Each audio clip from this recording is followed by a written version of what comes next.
Bueno chicos, buenas noches. Vamos pues a revisar el segundo simulacro.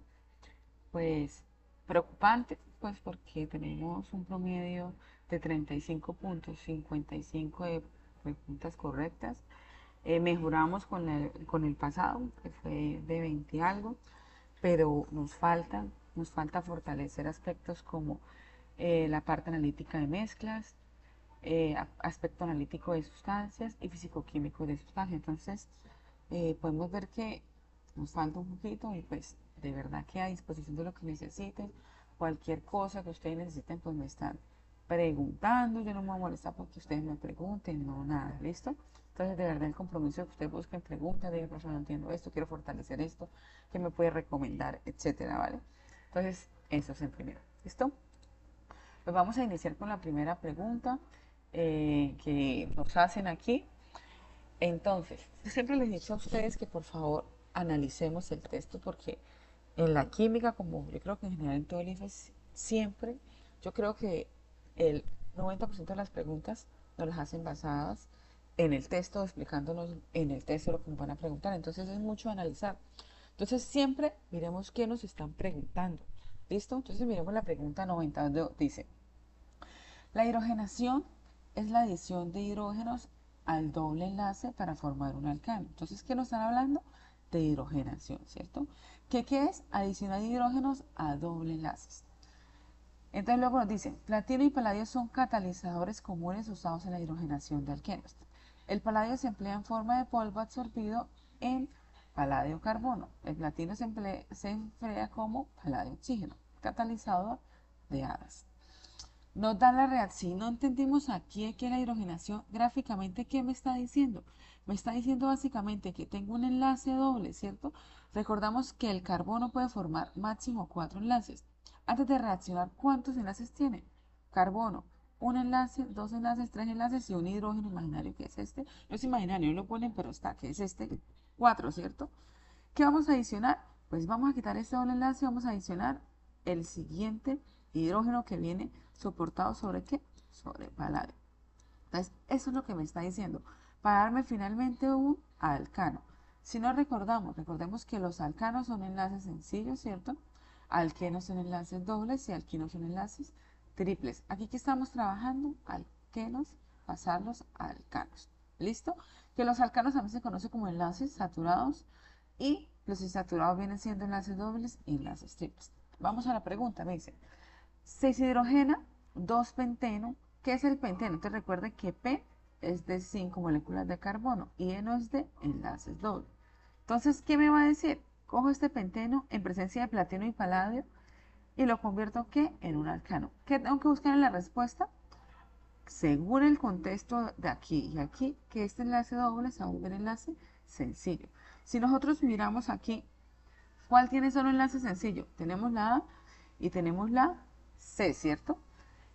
Listo. ¿Qué más tenemos que mirar? Paso enlace, profe, tenemos de enlace sencillo estos dos. Entonces cancelamos la B y cancelamos la C, nos queda la A y la C. ¿Qué tenemos que mirar? Que penteno dijimos que era de 5. Si no sabemos que son de 5, pues contemos la carbono. 1, 2, 3, 4, 5. Miramos la A, tiene 1, 2, 3, 4, 5, 6. Esta ya no es. ¿Cuál es la respuesta? La C. ¿Por qué? Porque cumple con el requisito de hidrogenación. Primero, se fue el enlace doble que estaba en el carbono 2, ¿cierto? Entre 2 y el 3 ya no existe. Y segundo, tiene 5 carbonos. 1, 2, 3, 4, 5. O sea, la respuesta viene siendo la C. ¿Listo? Pregunta 95. Dice, la sublimación. Entonces, volvemos a identificar qué nos están preguntando, qué nos están diciendo. Dice, la sublimación es un proceso durante el cual un sólido pasa de estado líquido al estado gaseoso. Recordemos que tenemos el estado sólido, el estado líquido y el estado gaseoso, ¿cierto? Esos son los tres estados de la materia. ¿Qué me está diciendo? Que la sublimación pasa del sólido directamente al gaseoso, ¿cierto? Sin pasar por el líquido, o sea, por aquí no pasamos.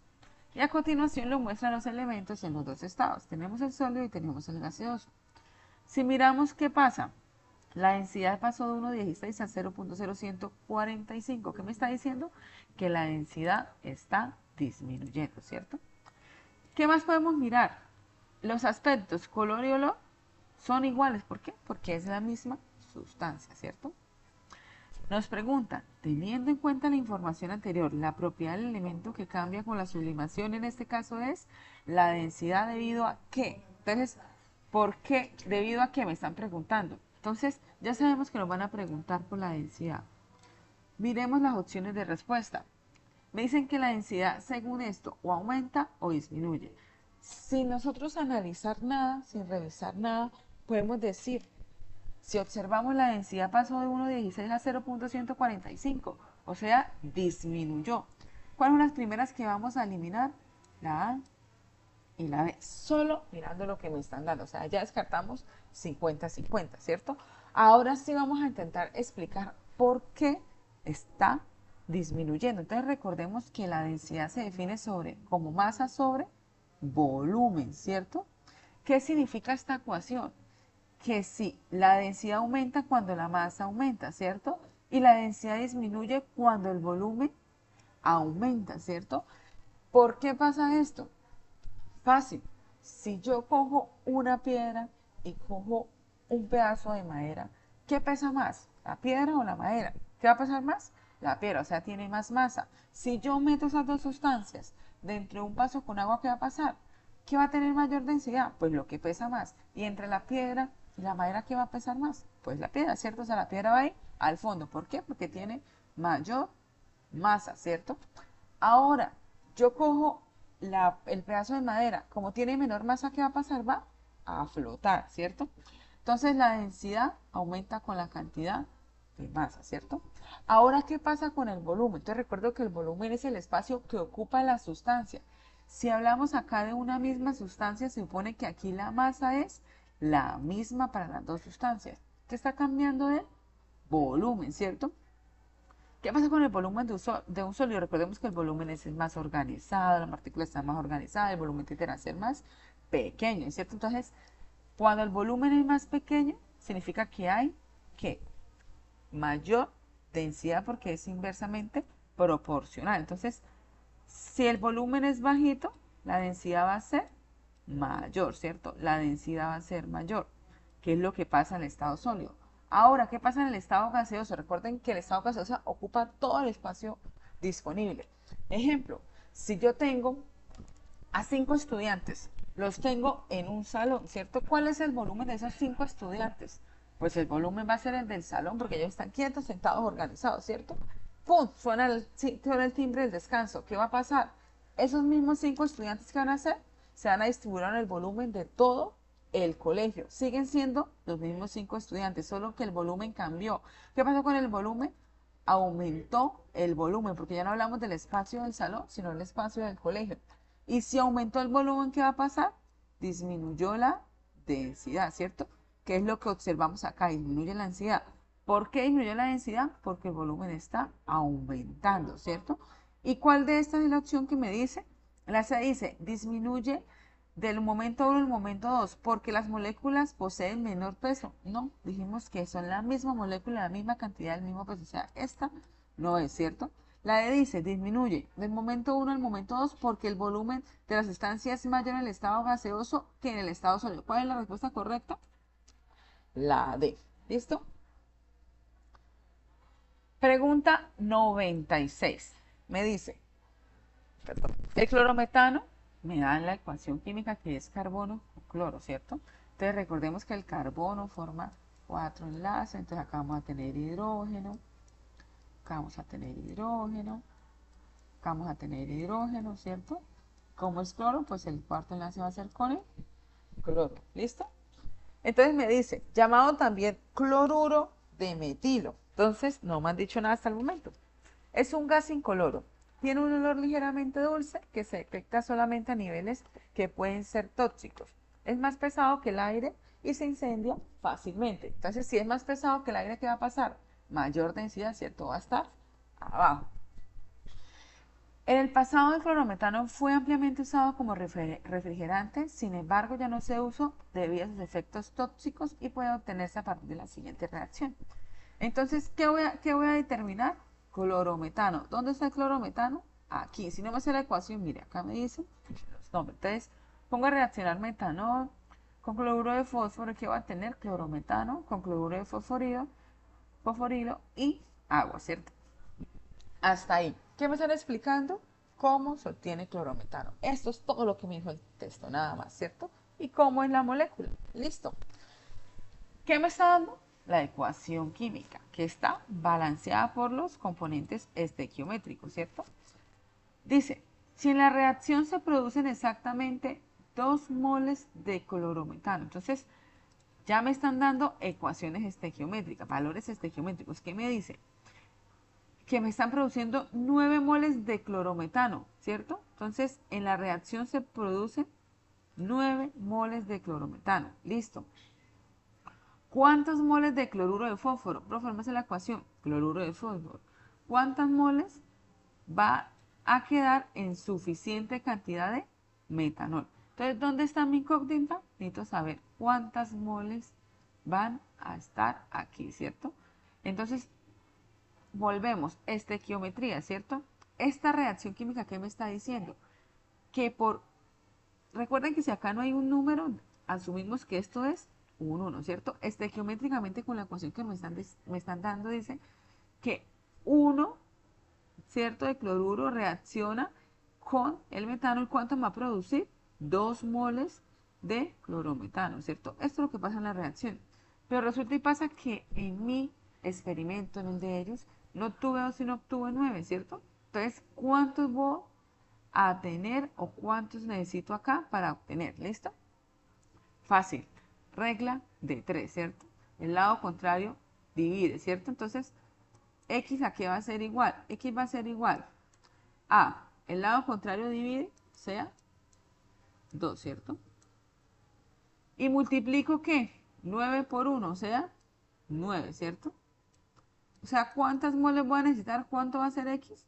La mitad de 9, ¿que cuánto va a ser? 4.5. Esa es la respuesta. Miremos qué me están diciendo acá. Tengo dos opciones, tengo la A y tengo la B, ¿cierto?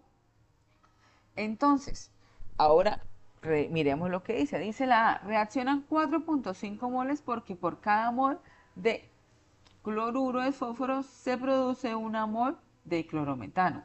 Entonces, falso o verdadero.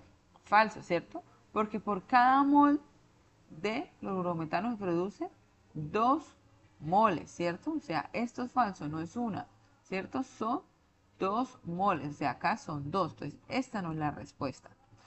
La B dice, reaccionan 4.5 moles porque por cada mol de clorometano, ¿cierto? Se producen 2 moles de clorometano, ¿cierto? Entonces, ¿cuál es la respuesta? La respuesta correcta es la B. ¿Difícil? No, ¿cierto? Regla de 3. Teniendo en cuenta que los coeficientes estequiométricos me están dando la ecuación. Fácil, sencillo, ¿cierto? Esto es más matemática y química, ¿listo? Pregunta 101. Entonces, vamos a mirar. Dice, los químicos aseguraron que se trataba de un átomo, perdón, qué pena. Dice, responde las preguntas 101 y 102 de acuerdo con la siguiente información. Dice, un grupo de investigadores tratando de determinar el tipo de elemento presente en una muestra, después de varios estudios, entra en la siguiente configuración electrónica del grupo química. Configuración electrónica, ¿cierto? Dice, teniendo en cuenta que el periodo y el grupo están representados por los niveles de energía y el número de electrones del último nivel respectivamente. Entonces dice, los químicos aseguraron que se trataba de un átomo con las siguientes características.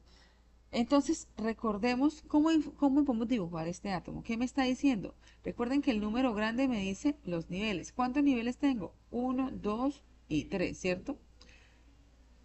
El número 1, el número 2, el número 3. O sea, va a tener un átomo con un núcleo, ¿cierto? Que va a tener mi primer nivel, que es el 1, mi segundo nivel, que es el 2, y mi tercer nivel, que es ¿cuál? El 3, ¿cierto? Que en el primer nivel, ¿cuántos electrones tengo? Pues recuerden que es el exponente, que son 2 electrones. El segundo nivel, ¿cuántos electrones va a tener? 6 más 2 van a ser 8 electrones, ¿cierto? Y el tercer nivel, ¿cuántos electrones va a tener? Pues va a tener 2 electrones. Eso me está diciendo. Listo. Teniendo en cuenta el periodo del grupo, representados por los niveles, entonces vamos a preguntar, los que me aseguraron. Entonces, Luisa dijo que se trata de un átomo con 8 electrones y 4 niveles de energía.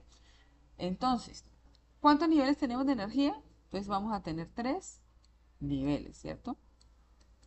3 niveles de energía. ¿Cuántos electrones tenemos? Vamos a tener 2 más 8 más 12. Vamos a tener 12 electrones en total, ¿cierto? Si me preguntan cuántos electrones de valencia, recordemos los electrones de valencia son los de la última capa. ¿Cuántos electrones de valencia hay? 2 electrones de valencia, ¿listo? Entonces Luisa dijo que se trata de un átomo de 8 electrones. ¿Falso o verdadero? Falso, ¿cierto? Son 2 electrones, entonces falso. ¿Y 4 niveles de energía? Falso, ¿cierto? Porque son 3. Diego dijo que se trata de un átomo con más de 12 electrones. No, son exactamente 12 electrones. ¿Y 2 de niveles de energía? No, ¿cierto? Esos son subniveles. Cecilia dijo que se trata de un átomo con 2 electrones, verdadero, con 4 niveles. No, no son 4 niveles, son 3 niveles de energía. Entonces aquí falló. José Luis dijo que se trata de un átomo con 2 electrones y 3 niveles de energía. ¿Listo? Entonces, ¿quién indicó cuáles características correctas? José Luis. O sea, la respuesta es la D, ¿cierto? Como para recordar, recordemos que nosotros con esta información también podemos sacar el periodo y el grupo, ¿cierto? Recuerden que los periodos son los que están de manera horizontal, ¿cierto? Esos son los periodos. ¿Y cuáles son los grupos? Los que están de manera vertical, que es el 1A, el 2A, el B, etc. ¿Cómo podemos determinar esto? Entonces recordemos que siempre buscamos el último nivel de energía. ¿Cuál es el último? El número más grande. En este caso, ¿cuál es el número más grande? El 3, ¿cierto? El 3, ¿qué me está indicando? El periodo. Entonces, ¿qué me está indicando? Que está en el periodo 3. Horizontalmente está en el periodo 3. ¿Y cómo sacamos el grupo? Con los electrones en la última capa. ¿Cuántos electrones tiene? 2, ¿cierto? O sea, ¿en qué grupo va a estar? Va a estar en el grupo 2A. ¿Listo? Entonces, ¿cuál va a ser el elemento de la tabla periódica? El que está en el periodo 3, ¿cierto? ¿Y en el grupo cuál? En el grupo 2. O sea, este va a ser el elemento del que estamos hablando. ¿Listo? Como para recordar eso para el próximo simulacro. Siguiente pregunta. Seguimos con el mismo texto. Dice, la respuesta correcta a la pregunta, si es posible determinar el elemento con las características encontradas, es lo que estamos hablando ahorita, ¿cierto? ¿Qué dijimos? Que estamos en el periodo 3 porque es el más grande, ¿cierto? Y en el grupo 2 porque son los electrones que tiene la última capa. Si hubiera no terminado en 3S2, sino en 3P4, ¿qué hacemos? Pues el periodo sigue siendo 3, ¿cierto? Porque el número más grande sigue siendo 3, ¿cierto? Pero ahora tengo en la última capa estos 2 electrones más estos 4. O sea, ¿cuántos electrones tengo? 6. O sea, ¿cuál va a ser el grupo? El grupo va a ser el grupo 6A. ¿Listo? Entonces, ¿sí o no? Ya sabemos que sí podemos ubicarlos. O sea, de una vez sacamos la B y la C que nos está diciendo que no. ¿Listo? ¿Qué me dice la D? Dice, sí, basta ubicar la tabla periodo del grupo 3 y el periodo 2. No, ¿cierto? Porque es al contrario. Entonces miremos la A. Sí basta ubicar el grupo 2, ¿cierto? Y el periodo 3. Entonces la respuesta correcta, ¿cuál va a ser? La A. ¿Listo? Siguiente pregunta. 104. Me dan una información de diferentes materiales. Dice aluminio. Temperatura y características de material, componentes, temperatura y características. Aluminio, componentes, aluminio, o sea, es un elemento, ¿cierto? Porque solo hay uno, elemento. Esto viene siendo un elemento, ¿listo?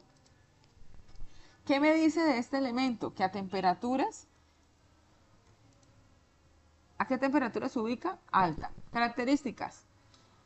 De bajo precio, o sea, no cuesta. Se puede formar y es resistente al juego. No produce compuestos secundarios peligrosos. Listo. Segundo, porcelana. Mezcla de óxidos. Dióxido de azufre, óxido de eso, o sea, esto viene siendo que una mezcla, ¿cierto? Porque hay más de 2 compuestos. Temperatura de uso alta. Características: de alto precio, no se puede formar y es altamente resistente al fuego. No produce compuestos secundarios y peligrosos. ¿En qué se diferencia el aluminio? Que este es de bajo y este es de alto precio, ¿cierto? Pero podemos mirar que las características son muy parecidas, solo que este vale poco y este vale mucho. Cobre. Entonces también hablamos de un elemento, porque solo tiene cobre, ¿cierto? Temperatura media. De bajo precio, se puede formar y es resistente al fuego. Si se usa inadecuadamente, puede producir acetato de cobre en bajas cantidades, es tóxico. Entonces, ¿en qué se diferencia los dos anteriores? Primero, que la temperatura es media. Y segundo, que produce compuestos tóxicos. ¿Listo? Y el politetrafluoroetileteno, el PTFE, también esto viene siendo una molécula, ¿cierto? Temperatura media, de precio moderado, no se deforma. Entonces, miren, acá no se deforma, ¿cierto? Entonces, ya es diferente a los otros tres, porque no se deforma. Y no produce compuestos secundarios peligrosos para los humanos, pero no produce compuestos secundarios. ¿Listo? Entonces, cada uno tiene una característica diferente. Tenemos dos de altas y dos de baja temperatura, de precios altos, de precios bajos y de precios medios. ¿Listo? Todo que produce compuestos tóxicos y no produce compuestos tóxicos. Entonces dice la pregunta: según la información, si se requiere diseñar un artefacto de cocina que permite la cocción de los alimentos arriesgando al mínimo la salud humana y manteniendo bajos costos, entonces, primero, no arriesgar salud humana. Eso es lo primero que nos dicen, ¿no? Primero, que no vamos a arriesgar la salud humana. Entonces, primero. Y manteniendo bajos costos para una población rural. ¿Qué material debe ser usado en la fabricación? Entonces nos dan dos condiciones: bajo costo y sin productos tóxicos. Entonces, si miramos por alto precio, ¿cuál es el primero que descartamos porque vale mucho? Entonces, ¿cuál es el primero que podemos descartar? Este, ¿cierto? Porque esto tiene alto costo. Nos quedan de bajo precio y de precio moderado. Nos dicen de bajo precio, entonces también descartamos este, ¿cierto? Entonces ya nos quedaron los dos de bajo precio, pero me dice que no produzca nada tóxico. ¿Qué pasa con el teflón? Dice, de precio moderado, no se deforma y es resistente al fuego, no produce compuestos secundarios peligrosos. Entonces, este no produce, este no produce. Entonces, ¿por qué lo descartamos? Por costo. ¿Cuál es más económico? ¿Bajo o moderado? Pues el de bajo, ¿cierto? Entonces, ¿cuál es el que más las condiciones? El aluminio. Entonces, ¿cuál sería el que me da aluminio? Aquí, ¿cierto? Y el que me da aluminio, que viene siendo la B. Listo. Ya miramos cuál es el más conveniente para nosotros. Ahora, miren que toda la lista estamos haciendo. Si miramos aquí, ya miramos cuál es el más conveniente para nosotros, el primero. Ahora, ¿cuál es el siguiente más conveniente para nosotros? Pues miramos con el descarte que estamos haciendo. ¿Cuál es el segundo más conveniente? Porcelana. Porcelana, ni siquiera la están nombrando, ¿cierto? Aquí, porque ya la estamos descartando porque es tóxica, ¿cierto? Entonces, la porcelana no va a ser porque ya la descartamos. ¿Cuál es la respuesta? Solo el aluminio. ¿Cuál hubiera podido ser otra respuesta? Si nos ponen aluminio y nos ponen teflón, ¿cierto? Pues nosotros la descartamos por toxicidad ya la porcelana. Entonces, ¿la respuesta cuál es? La B. 105 dice, otra vez el teflón, ¿cierto? Dice, se obtiene por medio de una reacción de polimerización, como se muestra en la figura. Su estructura molecular está formada por cadenas largas de átomos que se repiten en un gran número de veces. Si nosotros miramos esta estructura, ¿qué nos están diciendo? Que es enlace carbono, ¿cierto? Entonces, ¿de qué está constituida de carbonos, de cadenas largas de carbono? O sea, cadenas infinitas. Este solamente es el TFE, pero nos falta el P, ¿cierto? Que son cadenas largas de carbono. O sea, aquí va a haber un R, va a indicar cadenas largas. ¿Listo? ¿Qué tiene? Flúor, básicamente. Dice, según la información anterior, el teflón puede considerarse. Entonces tenemos la opción A. ¿Un compuesto orgánico? Sí, ¿cierto? Porque recordemos que la química orgánica es la química de carbono. Entonces podría ser. ¿Un elemento? No, recordemos que un elemento es o está constituida por una sola clase de átomos. Y aquí no tenemos una sola clase de átomos. Tenemos carbono, tenemos flúor y vamos a tener hidrógeno. Entonces, esta no va a ser, ¿cierto? Una mezcla porque es un material formado por dos o más compuestos unidos, pero no combinados químicamente.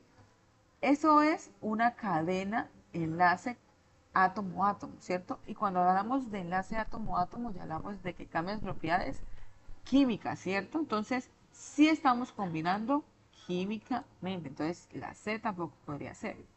La D dice, un compuesto inorgánico porque está formado por distintos elementos, pero que se compone principalmente no del carbono, ¿cierto? Falso, ¿cierto? Porque me están diciendo que es carbono, carbono, ¿cierto? Química orgánica es la química del carbono. ¿Cuál es la respuesta? La A. 106 dice, el aluminio en el ambiente puede oxidarse y producir óxido de aluminio. ¿Listo? Si el aluminio está ubicado en la siguiente manera en la tabla periódica, entonces recordemos que el símbolo de aluminio es Al, ¿cierto? Entonces me da la tabla periódica y me dicen que está aquí. Entonces dice, ¿cuál será el estado de oxidación del aluminio y el oxígeno en el óxido de aluminio respectivamente? Fácil, chicos. Recordemos que el estado de oxidación es los números que acompañan aquí el numerito, ¿cierto? Entonces, ¿este en qué grupo está? El aluminio está en el grupo 2A, ¿cierto? ¿Qué ustedes tienen que saber siempre estado de oxidación? Siempre el oxígeno va a trabajar con estado de oxidación 2 menos, ¿cierto? Si me están presentando acá la molécula como A2 o 3, ¿cierto? Esto es una molécula. Siempre debe ser igual a cero sus cargas, ¿cierto? Porque es una molécula neutra. Esto es 2 menos, ¿cierto? Si yo estoy trabajando con 2 menos, entonces recordemos que 2 por 3, ¿qué me está dando esto? Me está dando 6 menos. ¿Cuánto me tiene que dar el aluminio? Me tiene que dar 6 más para que esto sea igual a 0. Si tengo un 2, ¿qué va a pasar? ¿Cuántas cargas va a tener? Va a tener un 3 más, ¿cierto? Para que 3 por 2 sea 6 más. ¿Listo? ¿Qué otra forma tenemos de hacerlo más sencillo todavía para que ustedes se acuerden? Como esto es una molécula sencilla, ¿ustedes qué van a hacer? Si tengo Al2 y O3, recuerden cuando son moléculas así, yo simplemente lo que hago es cruzar el coeficiente. Este hace el estado de oxidación de aquí y este hace el estado de oxidación de aquí, ¿cierto? Entonces aquí hace 3 menos y acá va a ser 2 más. ¿Listo? Así pues acá los estados de oxidación. Si, profe, no me acordé ni uno ni el otro, acuérdense que el oxígeno siempre va a tener 2 menos. Y de una vez descartamos aquí la respuesta. Entonces, sabemos que es 2 menos. Nos queda la A, la B y la D, ¿cierto? Entonces, ¿qué otro que tenemos que mirar? Recuerden que una molécula siempre está por positivo y negativo. Si ya tengo el negativo, pues el otro tiene que ser positivo, ¿cierto? Entonces, ¿eso es negativo? No, porque la molécula tiene que ser neutra. ¿Eso es negativo? No, porque la molécula tiene que ser neutra. ¿Cuál es la respuesta? La B. Si no subimos acá por el estado de oxidación, por lógica, ¿cierto? La molécula es neutra. Siempre va a tener algo positivo y algo negativo. ¿Listo? Y así sacamos el estado de oxidación. Pregunta 110. Dice, las moléculas de nitrógeno gaseoso contienen 2 átomos de este elemento. El hidrógeno gaseoso presenta igual forma, así que cuando se combinan en las proporciones correctas y bajo las condiciones de presión y temperatura adecuada producen amoníaco, de acuerdo a la siguiente reacción. Bueno, nos da la reacción química. Si miramos, esto es un tipo de reacción de síntesis, ¿cierto? Pasamos de moléculas sencillas, perdón, de átomos a una molécula compleja. ¿Listo? Ecuación balanceada estequiométricamente, ¿cierto? La reacción ya está balanceada, que es lo que hablábamos anterior. ¿Qué significa? Que por nitrógeno, ¿cuánto tenemos? Tenemos 1 mol de nitrógeno más 3 moles de hidrógeno, que me da formar 2 moles de amoníaco. Listo, ya entendimos la estequiometría, nos dan la masa molar. Siempre que nos den la masa molar es porque vamos a tener que pasar gramos a mol o mol a gramos. siempre que vamos a tablita tenemos que saberlo, ¿listo? Dice, de acuerdo con lo anterior, si reacciones, mira acá, 112 gramos de nitrógeno con 30 gramos de hidrógeno, el reactivo límite es. Me están preguntando reactivo límites. Este tipo de preguntas son las preguntas que yo digo, bueno, y se equivocan es porque son muy conceptuales. Tenemos dos maneras de hacerla, ¿vale? Entonces, analicemos la manera más sencilla de hacerlo.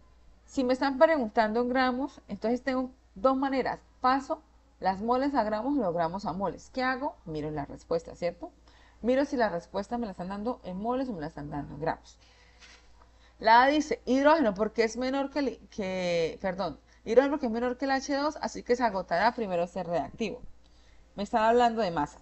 Hidrógeno porque la molécula de NH3 tiene más átomos. Nosotros acá no hablamos de átomos, recuerda que hablamos de moles o de gramos. Entonces, primera para descartar, esta no va a ser. Esta es la primera que descartamos. Nitrógeno, porque 112 gramos de este reactivo equivale a 4 moles, pero solo reacciones entre ellos. Acá me están dando moles y me están dando gramos, dando una mezcla. Podría ser. Nitrógeno, porque al finalizar la reacción se habrán consumido completamente. Entonces, ¿qué tenemos que hacer acá?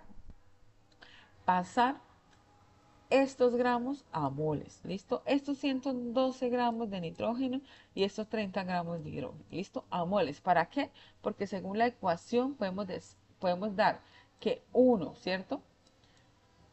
¿Uno qué? Un nitrógeno reacciona con ¿qué? Con 3D hidrógeno, ¿listo? Entonces, ¿qué es esto? 1 mol y 3 moles. Entonces vamos a pasar esto, primero que todo, a moles. ¿Cómo lo pasamos? Pues acá nos están dando el peso molecular, nos están diciendo que nitrógeno, ¿cuánto pesa? 14, ¿cierto? Pero ¿cuántos nitrógenos tengo? Tengo 2. O sea, ¿cuánto va a ser el peso de N2? Pues 28, ¿cierto? 28 gramos. Igual con el hidrógeno. Hidrógeno pesa 1, pero ¿cuántos hidrógenos tengo? Tengo 2 hidrógenos. Listo. Aquí lo que vamos a hacer es una regla de 3, ¿cierto? Recuerden que estos gramos mol, ¿qué significa? Que una mol pesa 28 gramos y una mol de hidrógeno pesa 2 gramos. Entonces, si no nos acordamos, podemos hacerlo de dos maneras. Voy a explicar de dos maneras. Por regla de 3 o por una ecuacióncita. Entonces, esto que es lo que me está dando el ejercicio, que es lo que me da la tabla periódica, que me dice cuánto pesa un elemento. Entonces digo, una mol, ¿cierto? De nitrógeno, 2. ¿Cuánto pesa? Pesa 28 gramos. ¿Esto dónde lo saqué? De lo que me dan acá. Pero resulta y pasa que nosotros no pusimos a reaccionar 28 gramos. ¿Cuántos pusimos a reaccionar? 112 gramos. Volvemos a la regla de 3, ¿cierto? ¿Cuántas moles van a hacer? Entonces recuerden que el lado contrario divide, ¿cierto? Y si nosotros cogemos y dividimos 112 dividido en 28, ¿qué me va a dar? Esta división exactamente me va a dar 4 moles, ¿cierto? 4 moles ¿de qué? De N2. O sea, los 112 gramos están equivaliendo a 4 moles. O sea, nitrógeno en la reacción va a ser 4. ¿Listo? Segundo, ahora vamos a hacer lo mismo, pero vamos a hacer lo mismo con el hidrógeno. Entonces, ya sabemos que una mol, ¿cierto? De hidrógeno, ¿a cuántos gramos equivale? Equivale a 2 gramos, ¿cierto? Pero resulta y pasa que nosotros no agregamos 2 gramos. ¿Cuánto agregamos? 30 gramos, ¿cierto? Entonces, lo mismo, regla de 3, el lado contrario divide. 30 dividido en 2, ¿cuánto me va a dar? Me va a dar exactamente 15 moles, ¿cierto? ¿15 moles de qué? De hidrógeno. Listo. Entonces, ¿acá cuánto va a tener? 15 moles de hidrógeno. Profe, ¿para qué hicimos esto? Para tener todo en las mismas palabras, ¿cierto? Para poder utilizar la reacción estequiométrica según moles y poder pasar moles acá porque no podemos comparar moles con gramos porque no podemos comparar. Siempre vamos a tener la misma unidad para poder revisar que se está haciendo, ¿vale? Listo. Ahora, acá no hemos resuelto nada, pero digo que esa es una pregunta de, pues, de analizar bien, de revisar qué es lo que nos están preguntando. ¿Cuál es la otra manera que yo les digo que se puede solucionar esto? También podemos hacerlo con la ecuación. Sé que por ahí en el colegio en algún momento tuvieron que haber visto que n, que son las moles, es igual a la cantidad de sustancia que me está dando el ejercicio. ¿Cuánto es en este caso? 112 gramos, ¿cierto? ¿Dividido en qué? Dividido en lo que pesa la molécula. ¿Cuál es la molécula de nitrógeno 2? Pues esta, ¿cuánto es? 28. ¿Cuánto me va a dar? Pues me va a dar lo mismo, ¿cierto? Me va a dar 4. Entonces, ustedes son libres de hacerlo de la manera que más les convenga. ¿Listo? Eso ya es como metodología de ustedes. Ahora, sí vamos a mirar cuál es el reactivo límite. Entonces, ¿cómo miramos el reactivo límite? Sencillo. Sabemos que tenemos 4 y sabemos que tenemos 15. Necesitamos determinar reactivo límite y reactivo en exceso, ¿cierto? Entonces empecemos por el nitrógeno que estamos acá. Entonces, esto es lo que tenemos, ¿cierto? Para 4 moles, vamos a hacer de cuenta que nosotros conocemos este 15. Para 4 moles, ¿cuántos hidrógenos voy a necesitar? Sabiendo que según la estequiometría, por una mol de nitrógeno necesito 3 moles. Entonces mi pregunta es, para 4 moles, ¿cuánto va a necesitar? Si ustedes me analizan, dice, si para una necesito 3, pues para 4, ¿cuánto voy a necesitar? Si la relación es 1 a 3, pues 4 por 3, 12, ¿cierto? Pueden hacerlo de esa manera, analizándolo. ¿Con qué? Con la relación estequiométrica. Entonces, ¿cuánto me están dando? Están dando 15. ¿Qué significa? Que para 4 necesita 12. ¿Cuánto me están dando? 15. O sea, ese reactivo está en exceso, ¿vale? También lo podemos hacer por ecuación. Si tengo 4 moles de nitrógeno 2, ¿cierto? Multiplico por la relación estequiométrica según la ecuación. Pongo ahí la ecuación estequiométrica nada más. Voy a hacerlo aquí mejor. Si tengo 4 moles, ¿cierto? De N2, que es lo que me están dando, pues multiplico por la estequiometría. O regla de 3, ¿cierto? Necesito cancelar N2. Entonces lo pongo abajo. ¿Cuántas tengo? Pues voy a tener una N2, ¿cierto? ¿Cuánto me va a producir? 3 de H2, ¿cierto? ¿Cuánto me va a dar esto? 12, ¿cierto? Entonces, ¿cuántas moles para 4 cuánto necesita? 12 de H2. Y tengo 15, ¿qué significa? Que me están sobrando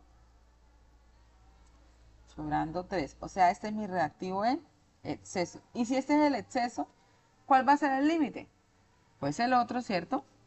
Entonces miremos acá las opciones de respuesta. ¿Qué me está diciendo? ¿Cuál es el reactivo límite? Ya sabemos que el reactivo límite va a ser el hidrógeno. Entonces, ¿cuál me dice que es el hidrógeno? Entonces, miremos acá de nuevo la respuesta. Entonces, si miramos la A, dice, el hidrógeno porque su masa es menor que el hidrógeno, bueno, se agotará no. La C dice, N porque 112 gramos de reactivo equivalen a 4 moles. 100 verdadero, ¿sí? Pero solo reaccionan 3 de ellas. No, ¿cierto? Reaccionan todas las 4. Todas las 4 se están reaccionando. Entonces, ya con eso podemos descartar la respuesta C. Dice N2 porque al finalizar la reacción se habrán consumido completamente 4 moles de nitrógeno, verdadero, ¿cierto? Se consumen totalmente estas y sobrarán 3 moles de hidrógeno, verdadero porque nos están sobrando 3. ¿Cuál es la respuesta? La D. ¿Listo? Entonces miren qué relación estequiométrica, ¿cierto? Siempre tener en cuenta esa relación. Así son todas esas preguntas, son de mirar la relación. Arriba está lo que me da la ecuación y abajo pongo lo que me da el ejercicio. Es más fácil cuando me lo dan en moles directamente porque solo pondría el 4 y ya, ¿cierto? El 4 y el 15 de análisis. Pero como acá no pone el ejercicio es un paso más, ¿listo? Eso es todo. Siguiente pregunta, 111 dice. Algunas de las unidades para expresar la concentración de las soluciones más usadas en el mundo de la química son las siguientes, molaridad y molalidad. ¿Necesitamos saber? No, ahí me están diciendo. Moles sobre litros de solución. Listo. ¿Qué es lo que necesitamos saber? ¿Cómo calcular moles? Me dice, se tiene una disolución que se ha preparado disolviendo 23 gramos de sulfato de sodio NaOH4 en agua hasta completar 1 litro. Me dan el peso molecular. ¿Cuánto pesa esto, cierto? Y me dicen cuál es la concentración molar. ¿Qué tengo que calcular? Moles, porque ya conozco los litros que es uno. ¿Cómo calculo moles? Entonces podemos calcularlo de dos maneras. Con la ecuación que me dice N es igual a ¿qué? A la sustancia que me están dando, que es ¿cuánto? 23,6, ¿cierto? Divido en lo que pesa la molécula en total, que ¿cuánto es? 142, ¿cierto? ¿Y esto qué me va a dar? Me va a dar exactamente las moles. Esto me da 0,16. Entonces, primera manera de hacerlo. ¿Listo? ¿Cuál es la respuesta? La C. ¿Listo? ¿Qué otra manera puedo hacerlo? Por regla de 3. Yo siempre sé que el peso verdadero de la molécula es 1 mol, ¿cierto? 1 mol pesa ¿cuánto? 142 gramos. Pero resulta y pasa que no tengo 1 mol. ¿Cuánto tengo? No tengo 142, tengo 23,4 gramos. ¿Cuántas moles equivale? Y viene siendo lo mismo, ¿cierto? El lado contrario divide 23,9 dividido en 142, que es lo mismo que nos está dando aquí. ¿La respuesta cuál es? La C. Si reemplazamos en la ecuación, M va a ser a 0,16. ¿Por qué? Porque es 0,16 moles, ¿cierto? Dividido en 1 litro. O sea, me va a dar lo mismo. ¿Listo? Pregunta 113. Dice, a continuación se presentan los modelos atómicos del magnesio y el oro. Nos dan los modelos atómicos, ¿cierto?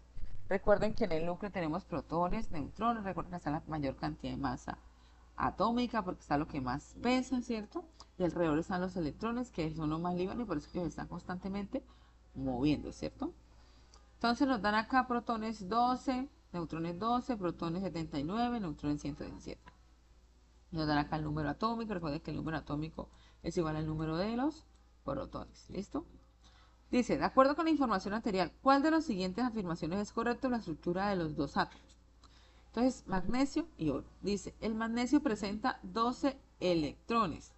Bueno, entonces, si estos son átomos, recordemos que son neutros, ¿cierto? Como son neutros, la cantidad de cargas positivas es igual a la cantidad de cargas negativas, ¿cierto?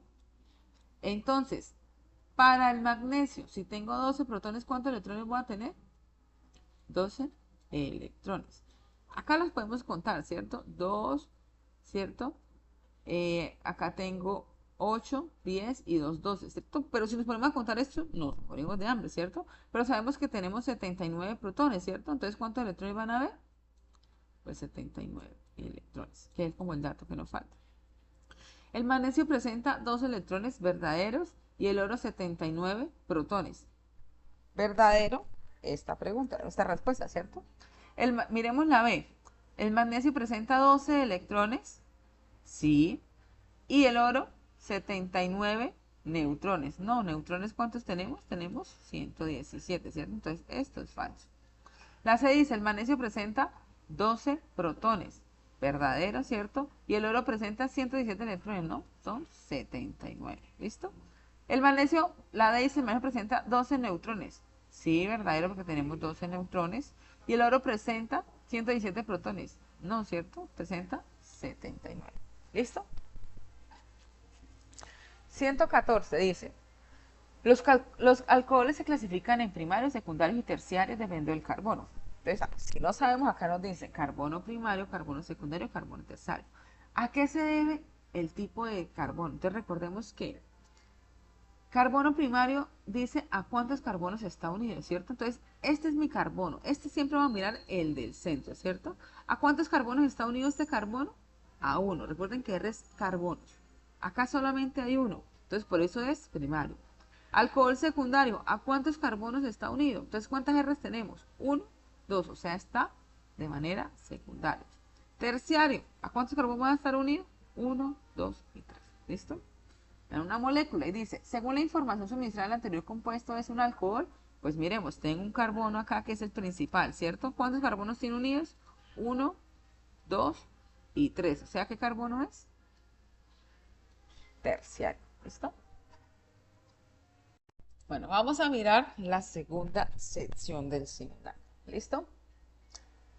Entonces empezamos con la primera pregunta que viene siendo la pregunta 54. Dice, un alambre de nicrón limpio se unta en una pequeña muestra de cloruro de litio, o sea, LiCl. ¿Listo? Para someterlo directamente a la llama del mechero por 10 segundos. Aproximadamente. Ese procedimiento se repite con cloruro de bario, cloruro de sodio y cloruro de potasio, obteniendo las siguientes coloraciones de la llama. Entonces, acá observamos en la tablita que todas tienen color diferente. A pesar que todas están unidas con el cloro, todos tienen color diferente, ¿cierto? ¿Qué está cambiando en esos compuestos? El elemento, ¿cierto? Tenemos litio, bario, sodio, potasio. Entonces, miramos acá, la pregunta dice, respecto a los resultados obtenidos, ¿cuál de las siguientes opciones es una conclusión correcta? Entonces dice, la coloración emitida depende del alambre que se utilice. ¿Depende del alambre? ¿Podemos decir que depende del alambre? No, ¿cierto? Porque siempre hablamos del mismo alambre. ¿Cuál es? Nicrón, ¿cierto? Entonces, esto es falso, porque siempre es el mismo alambre. ¿Listo? La B dice, la coloración resultante depende del tipo de sal utilizada. Si están cambiando las sales, ¿cuántas sales tenemos? 4. Esta podría ser. Miremos la C, dice, la masa que se utiliza de cada sal es determinante para evidenciar la coloración de la llama. No nos están dando de cantidades, ¿cierto? Entonces no sabemos si eso es falso. El tiempo de exposición determina la coloración de la llama. Tampoco nos están diciendo si cambia el tiempo. O sea, al contrario, nos están diciendo que siempre son 10 segundos. O sea, esta tampoco es porque todas están al mismo tiempo. ¿Cuál es la respuesta? La B. ¿Necesita necesitar algo? No, ¿cierto? ¿Necesita saber algo? No, solo es entender el contexto de la pregunta. ¿Listo? Pregunta número 55. Entonces la pregunta 55 dice, muestra una imagen, ¿cierto? Tenemos litio, tenemos flúor y formamos un catión y un anión, ¿cierto? ¿Qué pasó? El litio en su última capa de valencia tenía un electrón. Recordemos que en la última capa de valencia ellos siempre quieren tener 8 electrones, ¿cierto? Entonces, ¿qué le queda más fácil? ¿Conseguir 7 o botar uno? No, prefiere prestar o regalar ese electrón. Cosa contraria que pasa con el flúor. El flúor tiene en su última capa 7 electrones, ¿cierto? ¿Qué le queda más fácil? ¿Buscar uno o soltar 7? No, le queda más fácil buscar uno. Lo que me está mirando acá, transferencia de electrón. Para que el litio quede con una sola capa completa, que son los 2 electrones, y el flúor quede con sus capas de electrones. Si pierde electrones, recordemos que queda carga positiva, ¿cierto? Y cuando es carga positiva, recuerden que es catión, ¿cierto? Si es carga negativa, ¿qué es? Anión. ¿Qué significa? Que acá hay más electrones, perdón, que acá hay más protones que electrones, o sea, se perdió un electrón, por eso con carga positiva. ¿Qué pasa con un anión? Que aquí se ganó un electrón, o sea, hay más carga negativa que positiva. ¿Listo? Entonces me dice, el enlace formado entre un átomo metálico de baja electronegatividad y un átomo no metálico de alta electronegatividad en el sistema periódico, como he mostrado en la imagen, se clasifica como. Recuerden que los tipos de enlaces, ¿cierto? Tenemos enlace iónico, que el enlace iónico se forma entre ¿qué? Entonces recordemos que el enlace iónico se forma entre un metal y un no metal, ¿cierto? Con diferencia de electronegatividad mayor a 1.7. ¿Por qué? Porque aquí uno se lleva el electrón y el otro se queda sin el electrón, ¿cierto? Recordemos que el covalente es cuando se comparten los electrones, que eso se clasifican en 3, ¿cierto? Tenemos el covalente polar, el covalente apolar y coordinado. ¿Qué es el enlace covalente polar? Entonces, igual, por diferencia de electronegatividad, cuando se unen entre mismos elementos, ejemplo, química orgánica, el enlace covalente es de química orgánica, ¿cierto? ¿Qué pasa con el enlace covalente? Se unen carbono, carbono, ¿cierto? Tienen la misma electronegatividad, ¿cierto? El electrón no va a preferir estar en un lado ni en el otro. Entonces no va a haber carga electrónica, no va a haber diferencia de electronegatividad o va a ser muy próxima a 0. Entonces la molécula no se va a polarizar. Entonces, ¿Qué pasa? Que no se polarice. Significa que la molécula no va a tener nubes electrónicas. Entonces, a eso se les conoce como enlace no polar, ¿cierto? Cuando se unen entre ellos o cuando su electronegatividad es muy parecida. Pero también tiene el enlace polar, ¿cierto? Seguimos compartiendo los electrones, tal cual. Solo que en el enlace polar va a haber una preferencia de electrón por estar más en un lado que en el otro. Cosa que pasa con el enlace carbono-cloro, un ejemplo. La diferencia de negatividad no puede, digamos que no es mucha, pero ¿qué va a pasar? El electrón va a preferir estar más en el cloro que en el carbono. Entonces, parcialmente se va a cargar esto negativo y parcialmente se va a cargar esto positivo. Entonces, no polar. ¿Qué significa coordinado? Que un elemento ya tiene sus 8 electrones de valencia, ¿cierto? Pero él tiene un vecino que le faltan los electrones. Entonces, ¿por qué se llama coordinado? Porque él ya tiene sus electrones, pero a los compañeros le faltan. O sea, ¿qué va a pasar? Ese que está completo le va a prestar sus electrones a el otro, ¿cierto? ¿Y el metálico qué es? Pues enlace metal, ¿listo? Aquí podemos ver que el litio es un metal, ¿cierto? Y que flúor es un no metal. O sea, ¿qué tipo de enlace tenemos? Iónico. ¿Listo? 56 dice, una solución concentrada es aquella mezcla homogénea que contiene una gran cantidad de soluto disuelto en solvente. ¿Listo? Entonces, recuerden cuando hablamos de soluciones, hablamos de tipos de soluciones, ¿cierto? Saturada, insaturada y sobresaturada, ¿cierto? Que podemos verla por color. Si hablamos de insaturada, insaturada, ¿qué significa? Que en esta cantidad de agua hay muy poco soluto, ¿cierto? Saturada, ¿qué significa? Que está la cantidad de soluto perfecto para ese solvente. ¿Y qué significa sobresaturada? Que hay demasiado soluto para el solvente, ¿cierto? Entonces, eso se va a ver clarito, eso se va a ver en el punto y eso se va a ver extremadamente oscuro. ¿Listo? Entonces, ¿qué es el solvente? Recordemos que el solvente universal es el agua, ¿cierto? El agua es el que disuelve el soluto. ¿Cuál es el soluto? El que se disuelve en el agua. Un ejemplo, cuando hacemos limonada, agua y azúcar, ¿cierto? ¿Quién es el solvente? El agua. ¿Quién es el soluto? El azúcar. ¿Listo? Entonces me dice la pregunta, si una solución concentrada de sal común, concentrada, o sea, hay mucha sal, ¿cierto? Se expone por varias horas al medio ambiente en un día calurosa, disminuyendo el volumen de la solución, tal como se representa a nivel molecular en la figura. Me están diciendo acá, volumen 1, volumen 2, ¿cierto? La cantidad de moléculas es la misma. ¿De cuáles moléculas? De la del soluto. ¿Qué se está yendo? Pues el agua, el solvente, porque lo dejo al sol, ¿cierto? Si ustedes dejan agua al sol, ¿qué va a pasar? Van a venir y cuando lleguen van a ver menos cantidad. O cuando ponen a hervir agua, el agua se va, ¿cierto? O están haciendo una sopa. Entonces, ¿qué pasa si ustedes se van y se les olvida la sopa? Cuando llegan, estaba la olla, ahora está un cuarto, tal cual. Siga quedando la papa, la yuca, el plátano, la yuca, lo que ustedes echen. Pero ¿qué disminuyó? El agua. Entonces me dice la pregunta.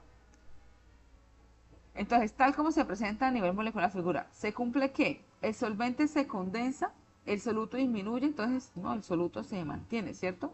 La densidad de la solución disminuye, aumenta la concentración de la solución. Entonces, ¿qué podemos decir? El solvente se condensa. Recuerdo que hablamos de condensación, hablamos de cambio de gas a líquido. Acá está ocurriendo lo contrario, ¿cierto? Es de líquido a gas. Entonces, esta no aplicaría. La densidad de la solución disminuye. Recordemos que la densidad es igual a masa sobre volumen, ¿cierto? Si el agua se está yendo, se supone que ¿la densidad qué? La densidad va a disminuir, ¿cierto? De la solución disminuye, podría ser, ¿cierto? Dejémosla ahí. Y dice, aumenta la concentración de la solución. ¿Está aumentando la concentración? Sí, ¿cierto? Porque acá está saturado. Y si le quito el solvente, ¿qué va a pasar? El soluto, si no se disolvía acá, mucho menos acá. Entonces nos quedan como respuesta la C y la D. Si nos hablan de soluciones, ¿qué más recomendable responder? ¿Que me hablen de la densidad o que me hablen de la concentración? Entonces, hagamos esa pregunta. ¿Cuál es la respuesta? Que nos hablen de qué? De la concentración. La respuesta correcta a la pregunta es la D. Aunque la C es correcta, ¿qué va a pasar? La D, la que me está hablando de soluciones. ¿Listo? Pregunta 63. Dice, existen distintos tipos de reacciones químicas que pueden clasificarse según el proceso que ocurre, como se muestra en la siguiente figura. No sabemos nada de reacciones. Aquí nos la están dando. Síntesis, lo que hablábamos anteriormente. Molécula sencilla forma una molécula compleja, ¿cierto? Descomposición, al contrario. Moléculas complejas forman moléculas sencillas. Desplazamiento, ¿qué significa? Reemplazar. Tengo A más B, pongo a reaccionar con C. ¿Qué va a pasar? Esto me va a reemplazar el B, va a salir el B y marcar el C. Y desplazamiento doble, pues van a reemplazarse dos moléculas. La A va a quedar con la C y la B va a quedar con la D. ¿Listo? Teniendo en cuenta la información de la tabla y la ecuación de la reacción de obtención de cloruro de sodio y sulfuro de aluminio, nos dan la ecuación, ¿cierto? Nos dan dos ecuaciones. Se representa respectivamente. Miremos acá. Entonces, miremos qué es. NaClAgNO3. Me da AgCl. Esta con esta. O sea, me está reemplazando. Esto es una sal, ¿cierto? Entonces, ¿qué más me queda? Na con NO3. ¿Qué hice acá? Un desplazamiento. ¿Cuántos desplazamientos fueron? Dos, ¿cierto? Entonces, ¿cuál es la primera? Doble desplazamiento. Entonces me queda, tengo la B y la D, ¿cierto? Entonces descarto esta y esta. Y aquí tengo aluminio y tengo azufre y me va a dar un ¿qué? Sulfato de aluminio. Entonces me va a dar de molécula sencilla pasar a una molécula compleja. ¿Qué va a hacer? Síntesis. Entonces, ¿cuál es la respuesta? La respuesta es la B. Analizar la información que me están dando, chicos. Es importante analizar y entender la información que me están dando. ¿Listo? Pregunta número 65.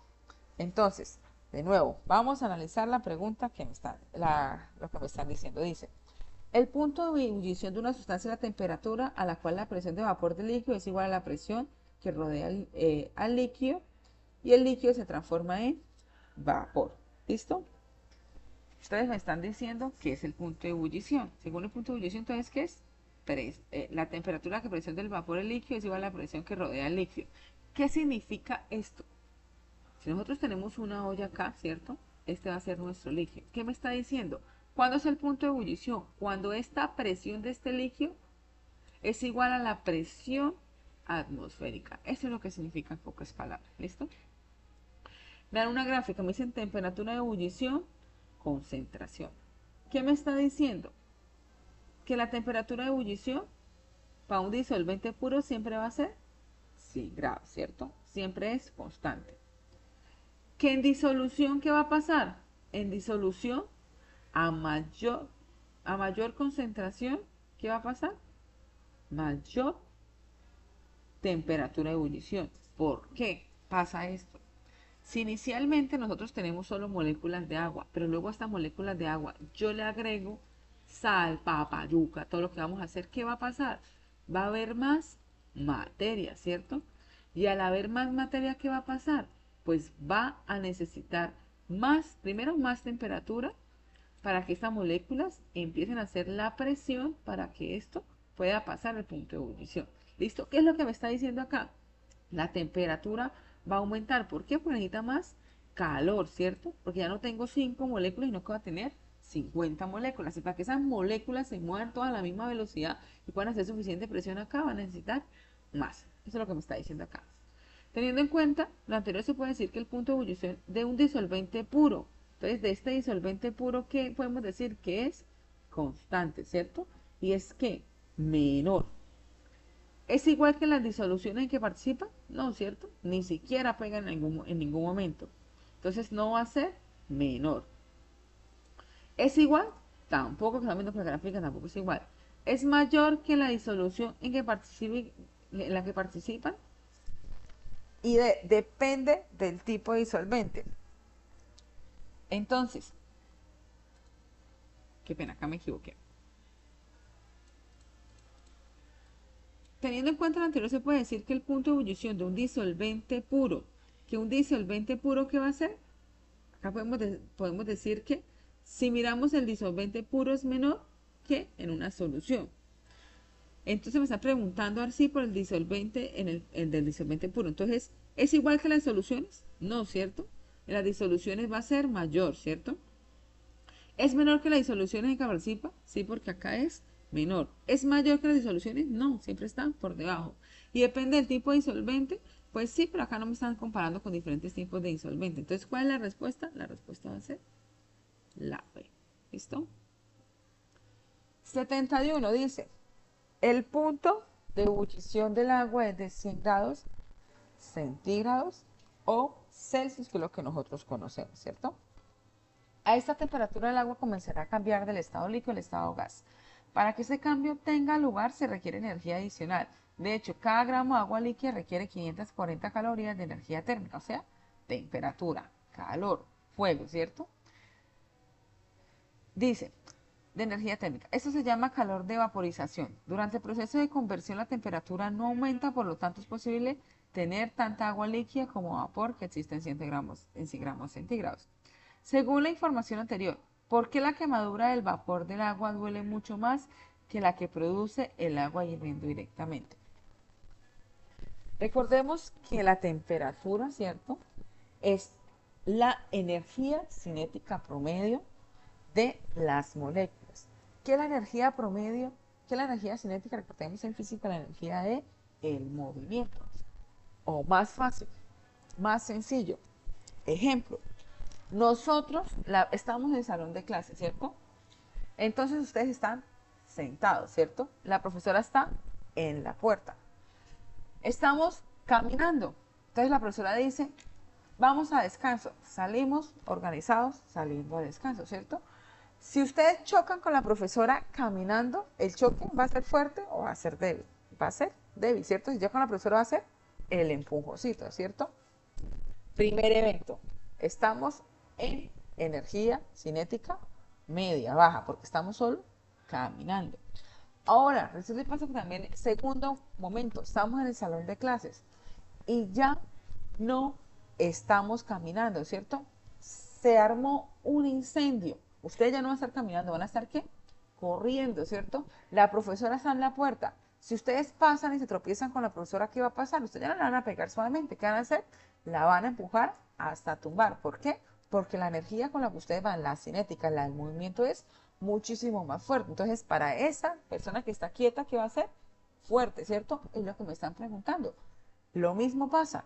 En el estado líquido las moléculas no están quietas, ¿cierto? Están moviéndose suavemente. En el estado gaseoso, recuerden que las moléculas se descontrolan, chocan con todo lo que se encuentra entre ellas y con el recipiente. Entonces, ¿por qué va a doler más? Porque las moléculas están más energéticas, están corriendo, ¿listo? Entonces, miremos qué respuesta me da eso. Entonces, si nosotros miramos en la pregunta 71, la respuesta A. ¿Qué me dice la respuesta A? Me dice, porque el vapor tiene más energía térmica, verdadero, ¿cierto? Debido a que las 50 calorías adicionales por gramo de energía térmica que sea absorbido. Entonces, cierto, tiene más energía. B, porque el vapor tiene menos energía, no, ¿cierto? Si tuviera menos energía, pues no me quemaría. C, porque el vapor tiene más energía térmica debido a que esta se encuentra por encima de los 100 grados. No, la temperatura me está diciendo el de esto que sigue siendo 100 grados, ¿cierto? Entonces tampoco. D, porque el agua hirviendo tiene menos energía térmica. No, dijimos que tiene más energía térmica. Significa que la respuesta, ¿cuál es la A, ¿cierto? Porque las moléculas tienen más energía. ¿Por qué? Porque están moviéndose muchísimo más. Listo, chicos. Entonces espero les haya servido, les haya gustado. Cualquier pregunta que tengan, ya saben, me están escribiendo. ¿Listo? Ahí está, pues, en el grupo mi interno.